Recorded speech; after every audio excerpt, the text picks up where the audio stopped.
Good afternoon and welcome to our COVID-19 briefing on academics, specifically focusing on fall 2020 instruction.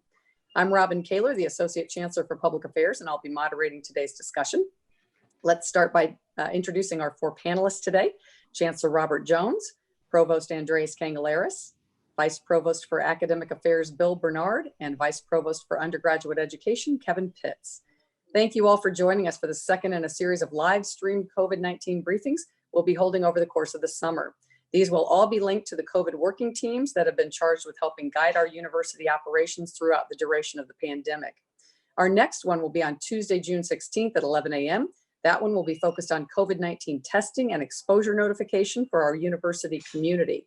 You can watch that briefing using the same link that you're using today, and all of the briefings will be recorded, closed captioned, and posted to the covid19.illinois.edu website. Although the topics will vary and the participants may be different each time, these sessions will all generally follow the format you'll see today. We'll start with some opening comments by the Chancellor or Provost or one of the team leaders, and then we'll move into asking the panelists questions on the briefing topic that were solicited from members of the campus community in advance. For today's session, the questions I'll be posing to Robert, Andreas, Bill, and Kevin came to us from feedback about the draft report for the fall 2020 instruction that was shared with the university community last week.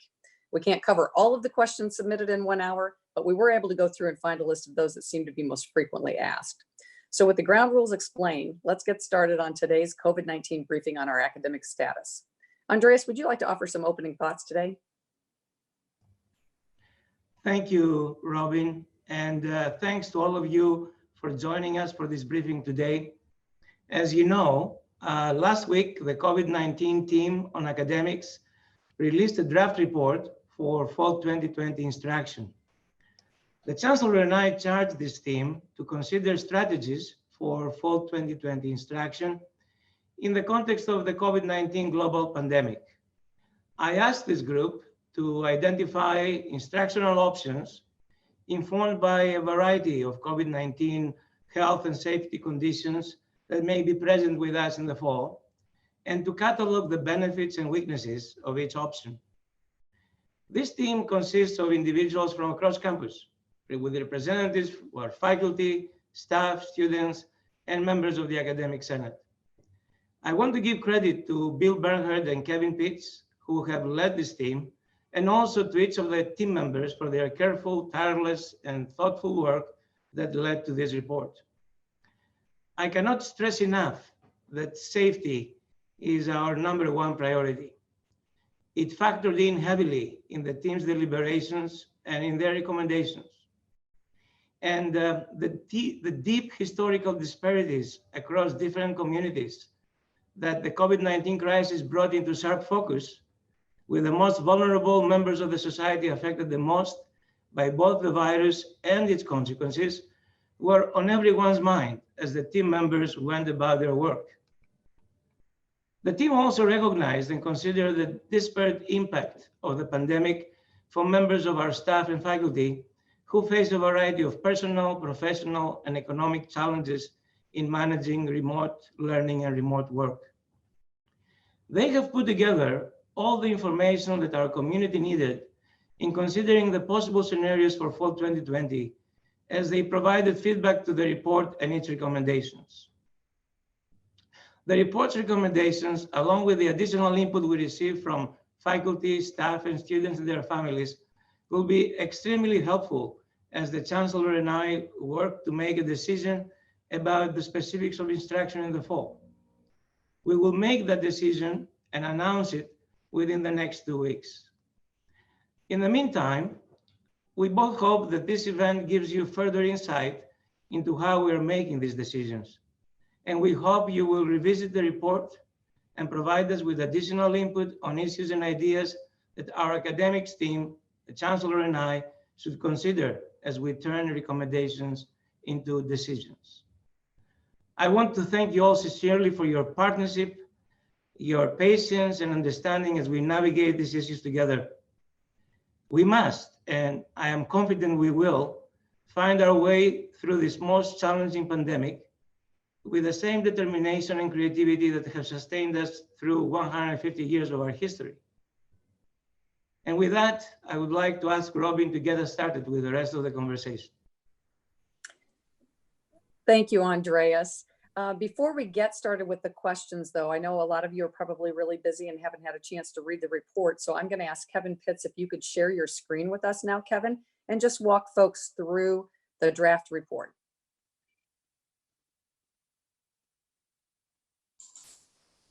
Thanks, Robin. So I'd like to begin. This is just a brief summary of some of the elements of the report, and I would like to begin by thanking the members of the task force. We came together in April, a group of faculty, staff, and students, and they devoted quite a bit of time and effort, very thoughtful input, and lots of homework, and some very frank discussion as well to think through all of the challenges and the opportunities and the issues related to how COVID is affecting us as an institution, and in particular, what we need to be thinking about in terms of fall instruction. The charge to this task force, as Andreas told you, was really to identify the options for instructional delivery. Our job was not to make the final decision as to what fall instruction would look like, but really to work through the options of instructional delivery and look at the benefits and drawbacks of each of those options. And of course, that work was informed by not only the work of our task force, but also through close communication with other institutions, through the Big Ten Academic Alliance, and through consultation with faculty, with students, through surveys that had been performed earlier in the spring semester, and also based on what we learned as we quickly moved to remote instruction in the spring. So a lot of our work was involved in trying to look at different opportunities and options for the fall semester and trying to outline the benefits and weaknesses of those.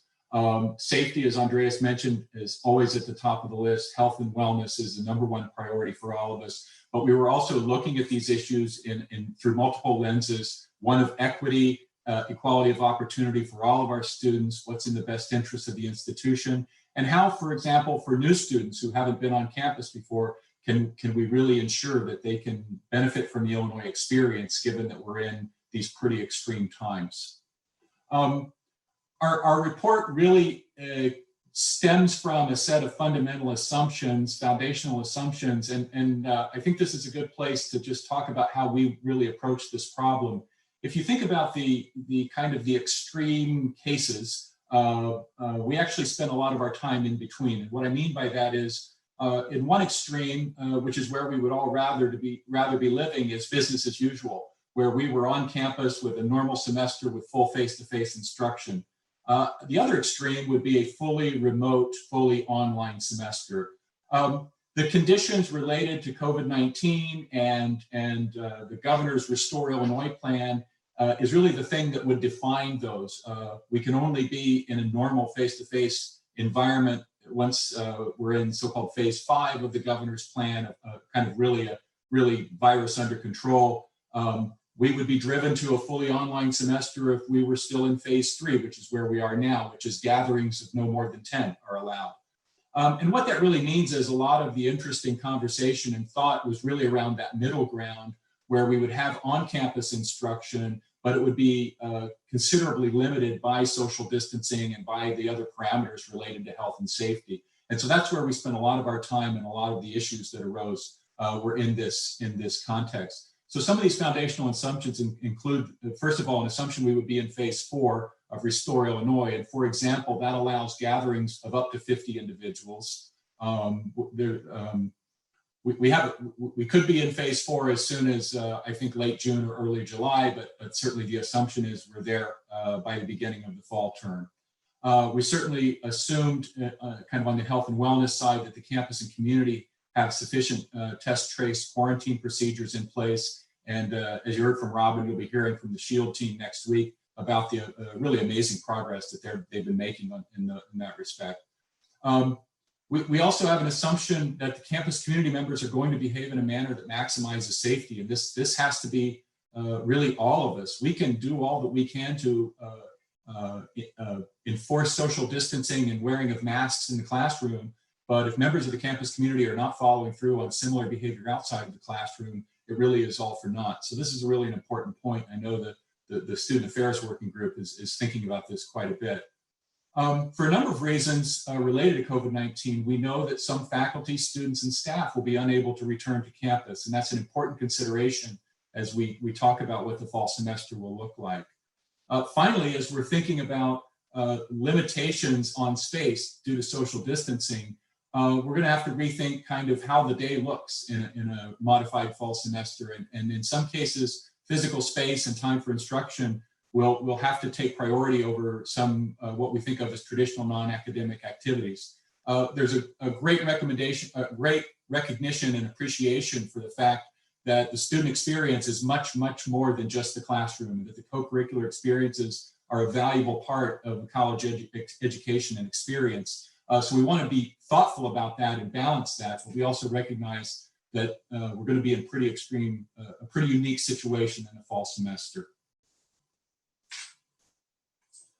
Some of the objectives that we looked at for this, first of all, thinking about new and continuing students that don't return to campus, they must have an opportunity to access courses and an opportunity to make progress toward their degree. We don't take that to mean that every single course we have to offer has to be available online, but we have to have a sufficient portion of the catalog available to folks who may be unable to come to campus due to health reasons or due to visa challenges, whatever reasons, so that they can have access to our education, our curriculum, and make progress toward their degree. Instructional faculty, and that term here is an umbrella for everyone in the classroom, whether it's tenure track faculty, specialized faculty, graduate teaching assistants who are unable to return to campus should still have opportunities to teach remotely. And we, of course, got some experience with that in the spring 2020 semester and recognize that that's going to continue to be an issue in the fall for some of our instructional faculty. We want to strive to maximize face-to-face instruction to the degree that safety allows. We recognize the benefits of face-to-face instruction in so many of our learning environments, peer instruction, peer interaction, hands-on learning, and we want to maximize that to the degree possible. To the extent feasible, units should have the ability to determine the appropriate delivery modality for their courses. The Department of Chemistry knows best how to deliver chemistry labs in a world where we're enforcing social distancing, and they should have the opportunity to determine how best to deliver their curriculum to students. And finally, the university should utilize face-to-face instruction where it can have the most impact on the student experience. There's going to be a trade-off in a modified face-to-face semester where some of our curriculum is absolutely going to have to be delivered online or through remote instruction. So we want to prioritize the pieces of face-to-face instruction where they're needed most. We tackled many of these issues kind of in different categories, and I'm certainly not going to go through all of these, but one set of issues we tried to look at were what I would refer to as logistical issues. A lot of this had to do with how we utilize space, how we can best utilize space. And just to give you a sense of what we're talking about, if you think about the capacity of a normal classroom, with social distancing, you probably have to divide by anything between 3 and divide by 6 to get to a safe capacity with social distancing. And so we're talking about really changing kind of what the number of students in a classroom looks like. Also thinking through entering and exiting classrooms so we don't have traffic jams and unsafe situations there as well. So looking at, as I mentioned, classroom capacity and also working through issues related to additional instructional spaces, because simply space is going to be a real challenge for us, and how we might optimize that space is work that started through this task force but is now continuing with folks in the registrar's office, folks in the provost's office, and in fact, we met yesterday with schedulers from across campus to continue these conversations about how we can go about really optimizing space. Another set of issues we looked at were related to the calendar, and this is, do we need to modify or consider changes to the academic calendar given the constraints provided by COVID-19? Just to give you one example, the SHIELD group and the folks doing some of the modeling have told us that one of the things we can do to enhance safety is to minimize the number of times the entire student body returns to campus. Well, of course, they all need to come back in August, but for example, fall break or Thanksgiving break occurs near the end of the semester. So one of the things we investigated and considered was, are there ways that we might be able to modify the end of the semester so that we don't have to bring students back for what really turns out to be the final 8 days of face-to-face instruction, 1 reading day, and then 6 days of final exam. So those were the things that fell under calendar issues. And then, of course, we looked at instructional issues. These fell under both modified face-to-face issues and also issues related to online or remote instruction, things related to course development, support for faculty, issues related with how we do assessments, because one of the challenges when courses are offered remotely is how are you doing kind of your traditional exams. Classroom technology, if we're using non-standard instructional spaces, is something we need to think about. Accommodating students with disabilities is a very, very important topic and something we have to work with at all times, but it's certainly amplified when we're talking about some of the modifications related to COVID-19.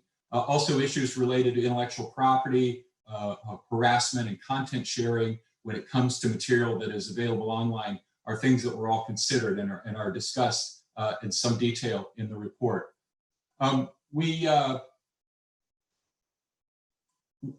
The report includes 19 recommendations. As I mentioned in the beginning, our job was not to say exactly what fall instruction would look like. So many of the recommendations are actually in how do we help prepare for fall instruction? What is our philosophy about fall instruction? And it's not prescriptive to exactly what the fall will look like. But I'm happy to say that some of those recommendations that we're actually already acting on some of those, and you'll hear a little bit more about that as we move forward.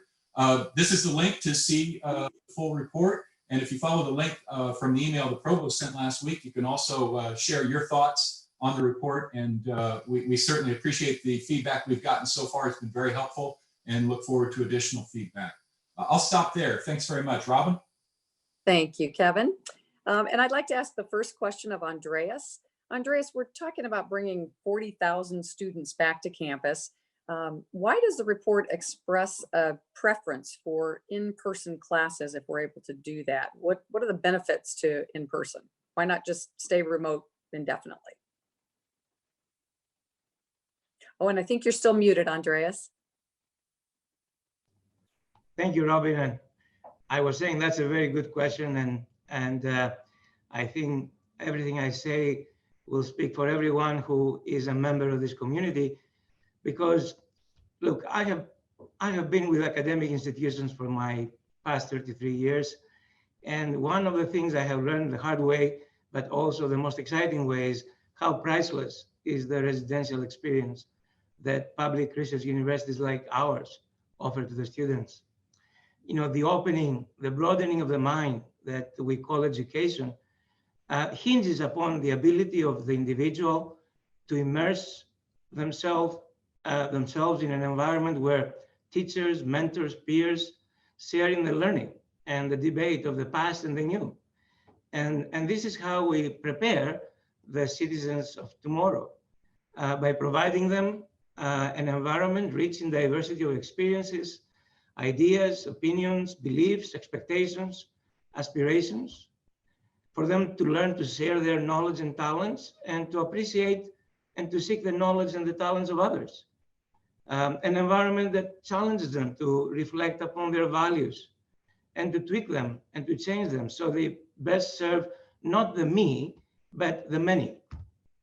And I think now more than ever, we need that. We are our best when we are an in-person community in academia. And frankly, I just do not know how to do any of this via Zoom. Another important consideration that I know weighed heavily in the members of the team as they went about their thinking was the several disadvantages that many of our most vulnerable students were confronting during the remote teaching experiences they had this past spring. Beyond limited access to technology, many of them, they were dealing with lack of access to support networks, wide spaces for study and reflection, the engaged academic and advising support that makes all the difference as they go about their studies. And of course, lack of access to many of the other resources that are available on campus. And all of this factor in significantly in their ability as students to look after their well-being and to make progress toward their degrees. And I think this is why all of us are working hard to make sure our continuing progress in understanding the virus, the way it spreads, the way it can be best contained and mitigated, how to test for it, fast and effectively. All of these provide us with the means and the confidence to return to this residential experience as safely as possible. Thank you. So this is the first report from any of the committees on the return to campus operations planning. Robert, why does this one address only academics? Well, Robin, thanks for the question. I think it's important to everyone to be reminded of the operational structure that we put in place to guide our return to campus operation.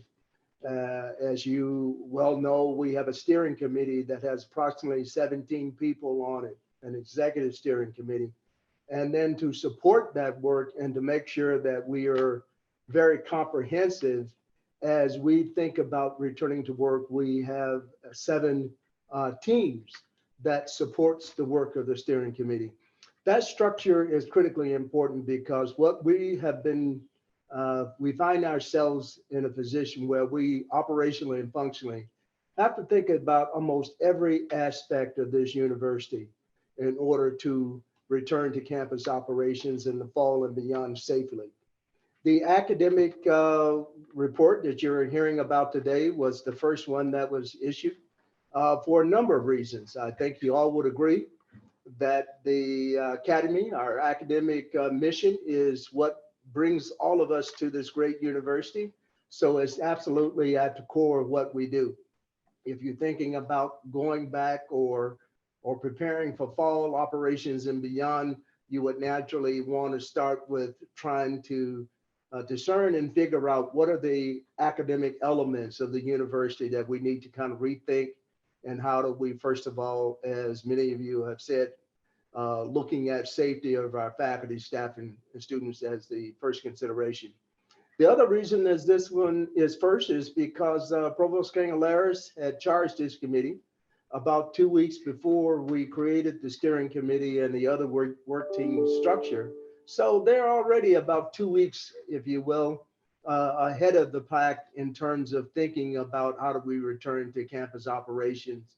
And so the plan is for each of those work teams, and as a part of our commitment to transparency and engaging all members of our community, we'll have an opportunity to participate in these briefings. And this first one around the academics, from my perspective, was at the absolute core of what we needed to consider before we move on to making final decisions about what fall of 2020 is going to look like and beyond. Very good, thank you. So Robert, you just mentioned safety. Andreas, you mentioned safety. Kevin, you mentioned safety.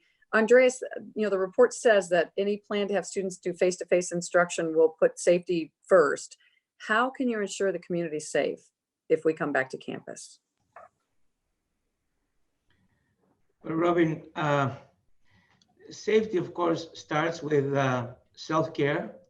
As we all know, the most important thing in dealing with a pandemic, a virus for which we are learning along the way what it is and how to deal with it, is to make sure that we follow the guidelines of the CDC and our local public health district experts and the healthcare providers, and make sure that by caring about ourselves at the same time, we care about everyone else around us. But in addition to that, that's where science and the advances we have made in terms of our ability to forecast the pandemic and anticipate how to deal with it in the most effective way until a vaccine is available to us, has been one of the priorities of our plan to reopen and to bring our people back. And this is the SEAL team's responsibility. I want to say that that the SEAL team is an incredible team. Anytime I talk to the leader of the team, Professor Marty Burke, and I ask him how many people are part of the team, first they were 40, and now they're 50, and now they're 60. And what this tells you is how that team is reaching out across campus and beyond the campus, bringing in expertise and others who can contribute to their thinking about the development of a comprehensive plan in a way that prepares us to provide safety to the degree possible, given the uncertainties about the pandemic and the virus. And I look forward to their briefing next Tuesday. I can tell you they have been working tirelessly, diligently over the past several weeks. And again, the guidance of and the close collaboration with the CU Public Health District, the McKinley Center, our local healthcare providers is making all the difference in the world for us to demonstrate that we don't think about this comprehensive plan as a plan that is limited only to our campus. It's a plan that encompasses the entire community, because we know very well that our people, our staff, our faculty live in the broader community. Our students are going to interact with the broader community.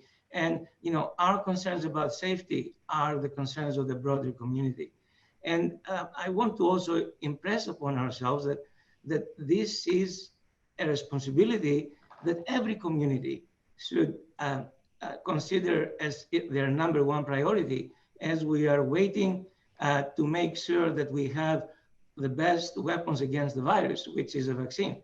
We cannot stop our lives because of fear. I think we need to embrace our growing knowledge and understanding of the virus and how to deal with it and mitigate its impact and contain its potential spread in a way that we move forward and everyone is as safe as possible. Great. And we at the university pride ourselves in working side by side closely with each other. We sit close to each other in classrooms. We're standing next to each other in labs. And of course, when we are, our students are changing from one class to another, the hallways are pretty crowded. Anybody who's ever tried to go to a meeting that starts at the same time in the passing period can attest to that. So Kevin, tell me, what are we doing to try to keep people maintaining social distancing in classrooms and labs and in hallways and that sort of thing?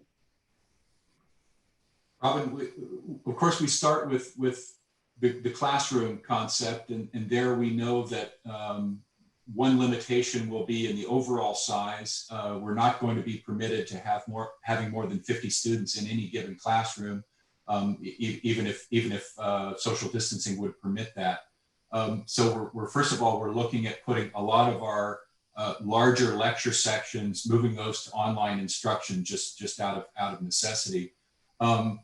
For other classroom experiences, of course, we want to enforce social distancing within the classroom. FMS is working very hard both on assessing the availability of seating in the classroom, especially for rooms with movable chairs, but also trying to mark off spaces where students can be, looking at the proper geometry, marking entrances and exits to optimize traffic flow. We would really like to minimize the amount of time that students are congregating outside of classrooms. One of the things we were looking at as a task force was the idea of perhaps extending the time between classes.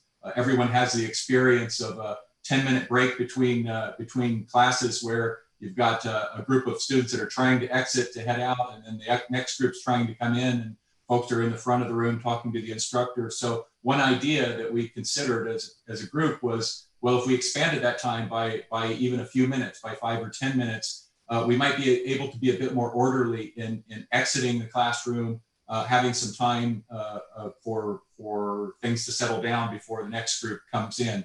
So trying to think holistically about that, and of course working with the experts, Matthew Tomaszewski and Mike DiLorenzo and the steering committee have enlisted some faculty from civil and environmental engineering who are experts on things like traffic flow to help us think through these issues and recognize that social distancing in the classroom is one important piece of it, but it's certainly not the entire story. Robin? Great, thank you. Bill, Kevin mentioned in his briefing that there's a recommendation to not come back in person after Thanksgiving break. Can you tell us a little more about why that is a recommendation? Sure, thanks, Robin. So, as Kevin did mention, the report recommended that students not come back after fall break. And really that was a recommendation for health reasons. Every time students leave for a break, they go out to different communities, different locations, they're exposed to different things. And every return to campus is going to probably involve some sort of period of testing and potential quarantine. So minimizing the number of times that these return to campus events take place was really important. The task force talked about a number of different ways to achieve this. One of the options, in thinking about different ways to modify the calendar, one of the options was to start the semester early, to start it closer to August 1st maybe. That was interesting, but we ultimately decided that we needed some extra time to prepare to bring students back. The campus just wouldn't be ready in time to do that. We also talked about the possibility of just shortening the semester. And we looked at that and thought, that's going to create some issues too, because we might have to adopt longer class periods to get through the course material. And there's some courses that require the full semester to achieve the materials and give the students the qualifications they need to move on. So we ended up recommending that we could basically take the period after the fall break and go remote for that final 8 days of instruction and finals. And we did so because I think this first of all is motivated by the safety of the community. It really does protect us from this another return to campus event, and for such a short period of time. It would have been very difficult to quarantine students for test and quarantine in that limited time frame. The second thing it does, it allows students to have a full semester of instruction. And we felt that was really important to make sure that our students had every opportunity to get the full class experience and the full range of knowledge and learning that goes along with the semester course. We also know that we can do this part with remote online. Given our experience in the spring, we know that people are able to deliver courses remotely. And given the prep time that people will have and the advance notice, we think that they'll be in a good position, both faculty and students, to deal with this change in the schedule. Thank you. Great, thank you. Robin, Kevin, yes, of course, Andres. Yeah. I wanted to add to this question by mentioning something that I think is very important for our community to appreciate. The academics team, like every other team that the Chancellor has appointed, in their work about planning for the fall, are in constant communication with their counterparts, not only in the Big Ten Academic Alliance, but also beyond. People at the AAU, APLU, we are working diligently, and the Chancellor, the Vice Chancellors, in conversations with all of them about their plans, comparing ideas, because at the end of the day, we are all in this together. And I will tell you, these options about minimizing the number of times you bring back thousands of students to campus is something that is receiving significant attention. Several universities have already acted on it by our peers in the Big Ten and elsewhere. Great, thank you. The report does talk about changing the class schedule. A couple of you have alluded to it, maybe longer classes, Saturday classes, longer class day, that sort of thing. Kevin, can you explain a little bit more about that? Yeah, so as we've alluded to along the way, the real challenge with social distancing becomes space. Imagine a discussion section that has 25 students in it, and normally we would cozily fit into a rather small room for that many students. But now that section, for it to be carried out normally, will need to be in a room that seats normally close to 100 folks. So you can immediately see there are real challenges in just the number of seats and classroom space available. It won't surprise folks who are watching that on Thursday at 11 a.m., we're normally about 96% occupied when it comes to classrooms. But by the time we get to, say, 4 o'clock on Friday afternoon, we're only about 10% occupied in terms of classrooms. So when we say there's a real crunch for space due to social distancing, we need to do everything we can to maximize not only the space that we're using, but the times at which we're using it.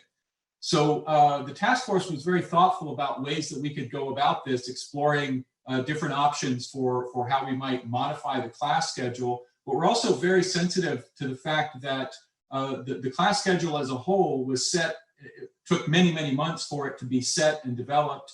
And in fact, we now have more than 30,000 students who've already registered for fall classes, with more registering now. New freshmen are registering as we speak. And so we want to be very sensitive to that. We're just not in a position where we can set the whole class schedule on its head and ask everybody to start over. So we do not plan to make modifications to the class schedules that would force everyone to re-register. We're talking about making modest modifications that might, in some cases, result in a conflict that wasn't there before, but we hope to minimize those, and we hope to be able to deal with those as much as possible. But at the same time, we have to find ways where we can maximize the space that's available to us so that we can really do as much as we can face-to-face, as Andreas and the Chancellor have spoken to so well. We know that the face-to-face component of the experience is absolutely crucial to what we're doing as an institution. Great. But even with what you've said, obviously some courses are going to have to be taught online. So Bill, who's going to make those decisions and how? Well, thanks, Robert. I think the first wave of the decision is going to be determined in part by the class size and the availability of different space. We're going to be, as Kevin said, we're going to be very limited in the amount of space and the amount of available classrooms that we have across campus. And we also have limitations from the state on the number of people that we can have gathered in one place under phase 4. So the first step will be to take those large course sections and move them online. So that basically that we're looking for courses that have an enrollment of greater than 50 individuals will need to go online, and then look and see what classroom availability we have for those courses that have 50 or fewer people. So after taking care of those large sections, it becomes important to think about what's the priority for how we fill out those other classes. And the task force emphasized the need to prioritize classes that would for physical space that would most benefit from face-to-face instruction. So thinking about labs, performance spaces, other courses that require some sort of interpersonal interaction to be successful, and to put those forward as priorities to claim the available space. Now, who's in the best position to make a decision about what those classes are? Well, it's the colleges and the departments that are really going to understand what the courses are about, understand what the students need, understand what the pedagogical needs are of those courses. So we're going to look to the colleges and departments to determine which courses will be face-to-face and which will be online. And they're the ones that are going to be making the decision about their own courses and the appropriate modality to teach them. But let me note here too, it's not just a binary choice between an online format or a face-to-face format. We know that many departments are talking about and considering preparing some sort of blended learning approach for their classes that would involve a combination of both face-to-face and online components. So for instance, a course we're scheduled to take place on Tuesdays and Thursdays. Perhaps Tuesday's meeting would be face-to-face, and then Thursday's meeting would be online, where there'd be some sort of online activity that would take place in lieu of getting together. And that type of approach economizes on space, while also preserving the face-to-face element to instruction. So it's very exciting to see some of these creative ways that units are beginning to think about dealing with these space constraints. So once the report is finalized and units know how to begin making those decisions, Kevin, how long will it be, or how will students know about these impacts on their own schedules that you alluded to earlier? Thanks, Robin. I just want to thank Bill for that. What he just said is really important. This concept of blended learning, we think, is really, really important. And I think it's a way that we can really benefit still from the components of face-to-face instruction to some degree while working around all of these other constraints. And this is going to take us a little bit of time to work through from the standpoint of the class schedule. As I mentioned earlier, we were meeting with schedulers from across campus yesterday to talk through how some of these steps would work. One of the things we're looking at right now is as we've already discussed, are the larger sections. And I do want to be careful with my language here. When we talk about large sections, so for example, if you imagine a course that has maybe a large lecture and then smaller discussion sections, maybe the lecture is the piece that's going online or to remote delivery, and the discussion sections are remaining face-to-face. So that's not a fully online course, as Bill said, that's a blended course. So we're going to be working through these changes over the next several weeks. And it's going to take us a little bit of time because we offer more than 5,000 courses a semester. So this doesn't happen overnight. I certainly encourage students to be patient with us for a little while. We will be in contact with you. You'll see some sections go from what were originally scheduled in classrooms into online sections. And there will be other changes taking place over the next several weeks, but these will not happen overnight. We will stay in contact with students. Students will have an opportunity to work with their academic advisors. If there are conflicts that develop, we hope there aren't many, but we know there will be some scheduling conflicts that develop as we try to better take advantage of the space and time available to us. We'll make sure that students have an opportunity to work through those and to work with an advisor to make those changes. But those won't happen probably until later in the summer. It's over the next several weeks, we're going to be working through these changes. Robin? I know my mom has been doing a lot of jigsaw puzzles, and that sounds like the biggest puzzle I've ever heard of. So more power to you. So Bill, I mean, clearly, as Kevin was saying, you were saying there's going to be a lot of blended, a lot of online. What are we doing to maintain the excellence of the education for those courses? Sure. Thanks, Robin. And that's right. You know, regardless of whether we bring students back or whether we go all remote format, you know, course instructors are going to have to engage new modalities and approaches to their courses, in particular to make them as consistent with the standards of excellence that our students expect. You know, we had an experience here in the spring where our instructors really did an amazing job to pivot so quickly to deal with the crisis moment. But you know, faculty didn't really have the time, the expertise, the opportunity to develop sophisticated online courses. A lot of them said, "Hey, look, we're delivering course content remotely. We're not delivering an online education. We're not taking advantage of what the technology can do because they simply were not in a position to do so." So, you know, part of the conversation now is to give time for people to plan and to begin to think about different ways that they can organize their courses.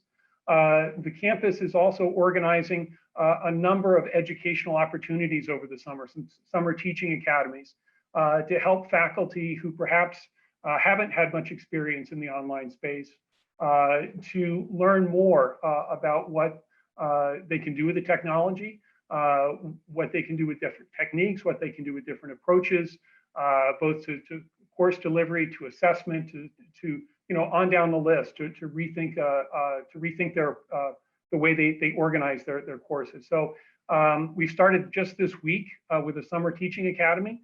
We have about 500 participants enrolled in that.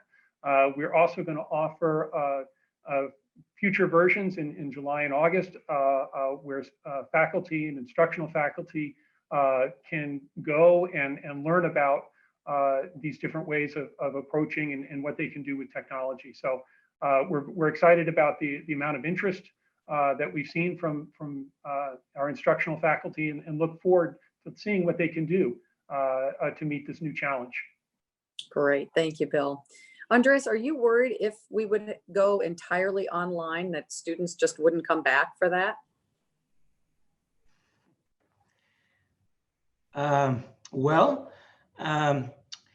The thing I do know, Robin, is that our students and their families know that we, as we must, are putting safety first as we consider our decisions for the fall. And I believe they trust us to make the decision that minimizes the risks for everyone in our community. And this is why I don't worry about students not coming back if for some unexpected reasons we have to go completely online come next fall. And this is why we must plan and be ready for this too. And as long as we keep them informed, as Kevin said, we are in contact with the students, their parents, will let them know when we're going to be able to provide them with the next update. And as we keep them informed along the way about our planning and our decisions, I'm certain our students and their families will stay with us because, look, the value of an education from the University of Illinois has proven itself over and over again for generation after generation, and those who come to us for that reason. So if there is one thing I am very concerned about, it is how the pandemic is impacting the financial means of families in our state and everywhere, especially the most vulnerable ones. We know that the financial impact is significant, and it does touch many families across the state and the nation in ways that their ability to support their kids for higher education as they were originally planned are challenged. And this is why I am a firm believer in the opportunity, in the promise of what I call a COVID-19 GI Bill, as our nation is considering how to best support the people in their efforts to cope with this collateral damage and come out of it better. Very good point. So I have a follow-up to that. Even if we are able to have face-to-face instruction for some of our students, we know we will have some students who cannot come back. What are we going to do to make sure that they're able to continue to make academic progress? Well, as Bill and Kevin pointed out, this is something that we have made a commitment to ensure that everyone who cannot return to face-to-face for whatever reasons does have the opportunity to make progress toward their degree. These are unique times, and we must make sure that we do everything in our ability to accommodate those who need to continue their studies remotely. And we know we are a university that has students from more than 100 countries, from every state in the union. We are an international campus, and we want to make sure that all our students have the opportunity to continue toward their degree progress during these difficult times. We are committed to being flexible to serve our students, and I will tell you, as we talk with colleges and the units, we ask them to be as creative as possible in finding ways in which they can serve and accommodate each and every one of our students, no matter where they are and no matter what the situation is going to be next fall. So Kevin, Andres mentioned international students. What happens if our international students can't come back? As a matter of fact, Robin, we recognize due to travel restrictions, the status of the virus, the time it takes oftentimes to obtain a visa, it will be difficult for some international students to come to Urbana-Champaign to participate in the fall semester. And as Andrea said, we really want to make sure that those students have an opportunity to enroll, make academic progress, and engage in our classes. And as you heard earlier, and as Bill was describing, we're going to be putting content online during the fall semester. Some of our courses will be fully online. So we're quite confident that there will be content for our students, courses and opportunities for online instruction for students unable to come to campus, be it international or domestic, to engage. But we also recognize that a fully online schedule, and we saw this for sure in the spring 2020 semester as we moved to remote instruction, a fully online schedule where we're talking about 4 or 5 or 6 online classes is very challenging for a student to keep up with. So one of the things we want to do in the fall semester is provide the option for students who are unable to come to campus to enroll part-time. We always have that option for our students. It's not exercised very often for on-campus students, but this would be a way for students to continue to make academic progress. Perhaps they could supplement that with 1 or 2 summer courses without trying to navigate the challenges of 5 or 6 online classes at the same time. And our academic advisors, our college offices will be working with students to advise them about how that would work and what their options will be. But we think that's an important option for them to have if they're in a situation where they're looking at a fully online semester. And what about students with financial challenges? What are we going to do to help low-income students who aren't able to return? Yeah, thanks for that question, Robin, because I think it's really important. And I think there are two pieces here. Andreas alluded first of all to students and we know we have many who have been directly affected by the financial challenges related to the COVID-19 pandemic. Parents that have lost jobs, students themselves who have been unable to either retain their job or to get a summer job. And without getting too far into the weeds of how financial aid works, financial aid awards are made on previous year tax return information. So if a parent lost a job recently due to COVID-19, that's not reflected in the financial aid award that we have already made for the fall 2020 semester. However, we do have a process by which students can notify us about changes in financial circumstances, and we will work with them to respond to those changes. So it's really important that students are aware of the fact that if they've had a change in circumstance due to a parent losing a job or due to illness in a family or whatever it might be, to reach out to the Office of Student Financial Aid to find out what their options are and to understand that we can help. For students who are unable to come to campus, one of the things we know from the spring 2020 semester as we went to remote instruction is that access to technology and access to learning spaces is a big challenge for many students. So tech services, working with the provost office in the spring, very rapidly set up, working with the dean of students as well, very rapidly set up a technology assistance program where we were providing devices, laptops, Wi-Fi hotspots for students that were unable to get access to internet, especially when they went home. And we recognized that although that was a good program, it didn't reach as far as we had hoped. And so we really want to try hard and work with folks like the Office of Minority Student Affairs, programs like Illinois Promise, to get the word out to students that technology assistance is available to them.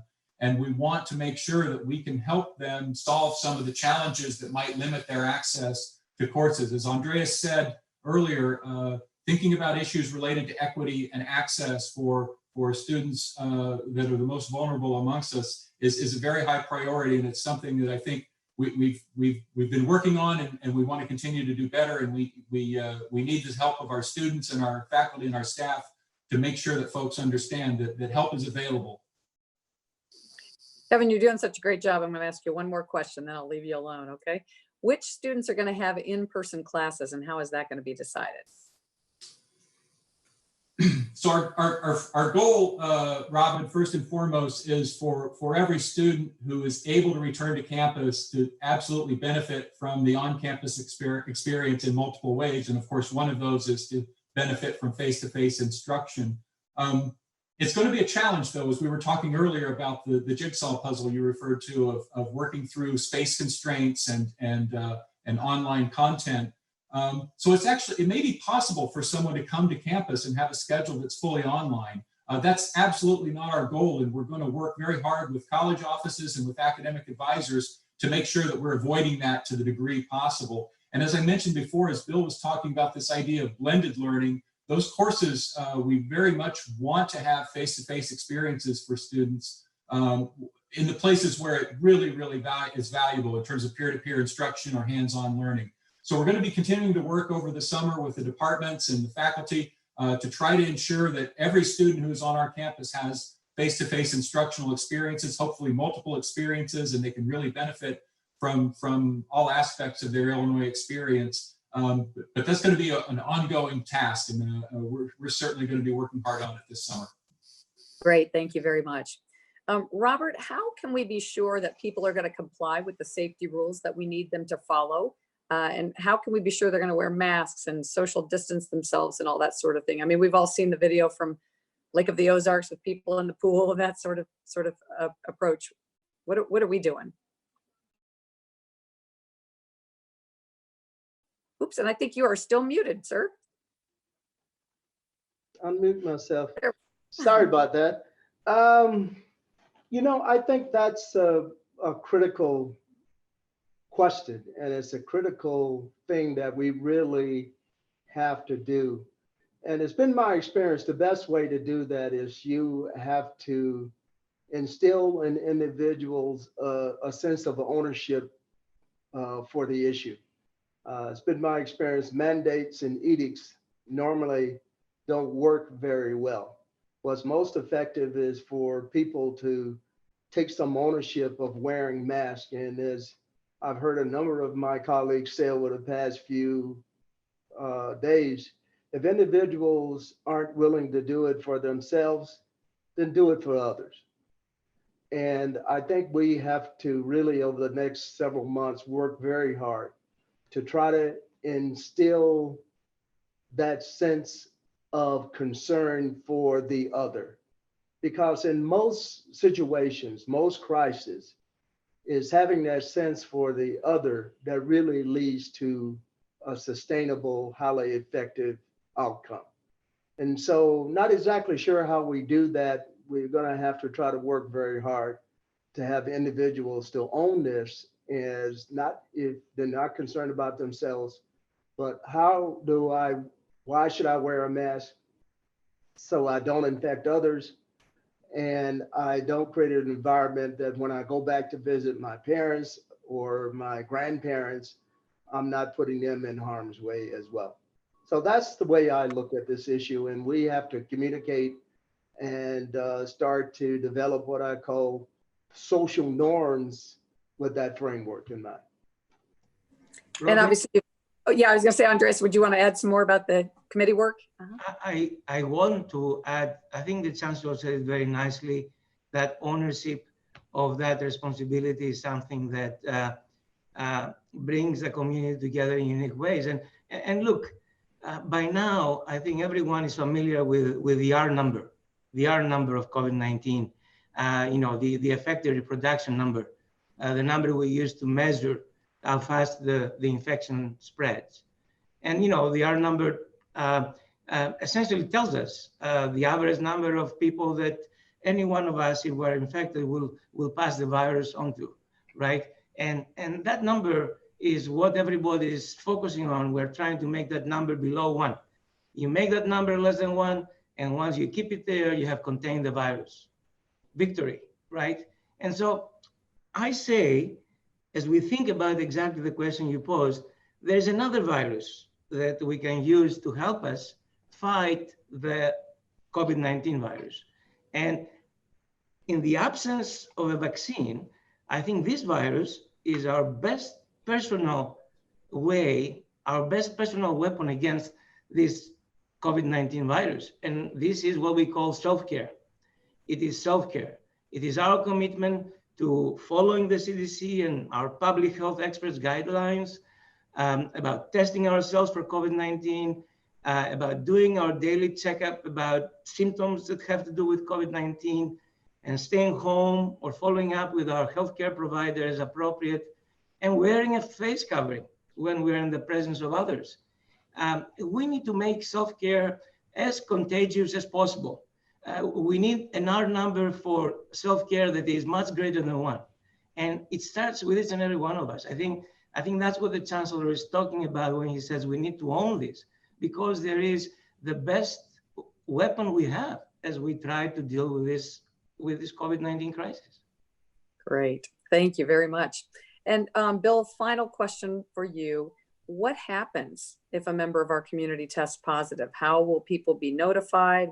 What's the process for that? Sure. Well, thank you. So, I think as both the Chancellor and the Provost said, we expect members of our community to engage in safe behavior and to look out for each other and protect each other and, be part of the community. If someone does get sick or test positive, we would expect that individual to quarantine, to remove themselves from the community while they're infectious. For students, that may mean, going home. Housing is also setting aside some rooms for quarantine for the purpose. For faculty, that would mean staying off campus and out of the classroom. So we're also talking about and developing, the SHIELD team is developing protocols for contacting those who come in contact with those who've been infected. There's contact tracing, there'll be notifications that go out to community members and guidelines about what to do in case you've been exposed. Hopefully with the layers of the layered approach that we're taking to health and safety that involves testing and tracing and social distancing and the use of masks and PPE and the availability of sanitizer. These things are going to limit the type of heavy exposure to someone who's been affected and limit the transmission of the disease in a positive way. So, I think we're using every tool that we have to make sure that we limit the spread of the virus. Great, thank you. That is all the time that we have for questions. I know we're running a little long. Chancellor, though, do you have a couple of words you'd like to say to conclude today? Well, yes, let me just say, first of all, thanks to Provost Andreas Cangelaris and to Bill and Kevin and the entire academic team for the amazing work that you've done on behalf of this university over the last couple of months, particularly as it relates to return to fall 2020 and beyond. As I said earlier, this work is absolutely at the core of our mission as a research and engaged university. And all the rest of the work team's work actually centers around this core work of the academic group. And I know there are many uncertainties, folks, and there are many concerns about moving forward with our preference of face-to-face operation of the university.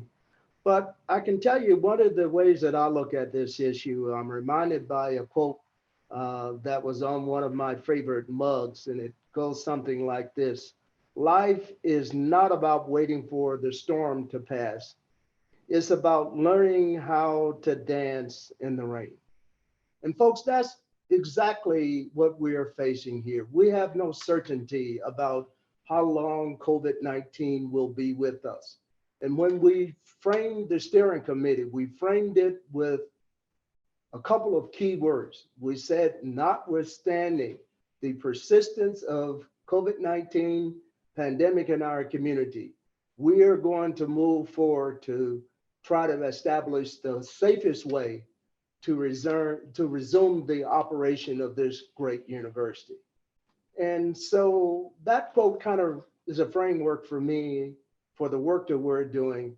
And I ask each and every one of you to think about that as we collectively work tirelessly to bring us back to campus operation, if that is the final decision in the safest way possible.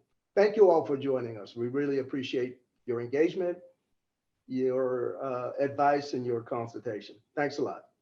Thank you very much. Thanks to all the panelists. And yeah, thanks to each of you for all of the good work you're doing. It really is very inspiring to see all of the wonderful things people are doing to keep the university moving forward. Once again, our next briefing in the series will be Tuesday, June 16th at 11 a.m. That one, as we said, will be focused on COVID-19 testing and exposure notification for our university community. You can watch that one using that same link that you're on right now. All of the briefings will be recorded and closed captioned and posted on the COVID-19.illinois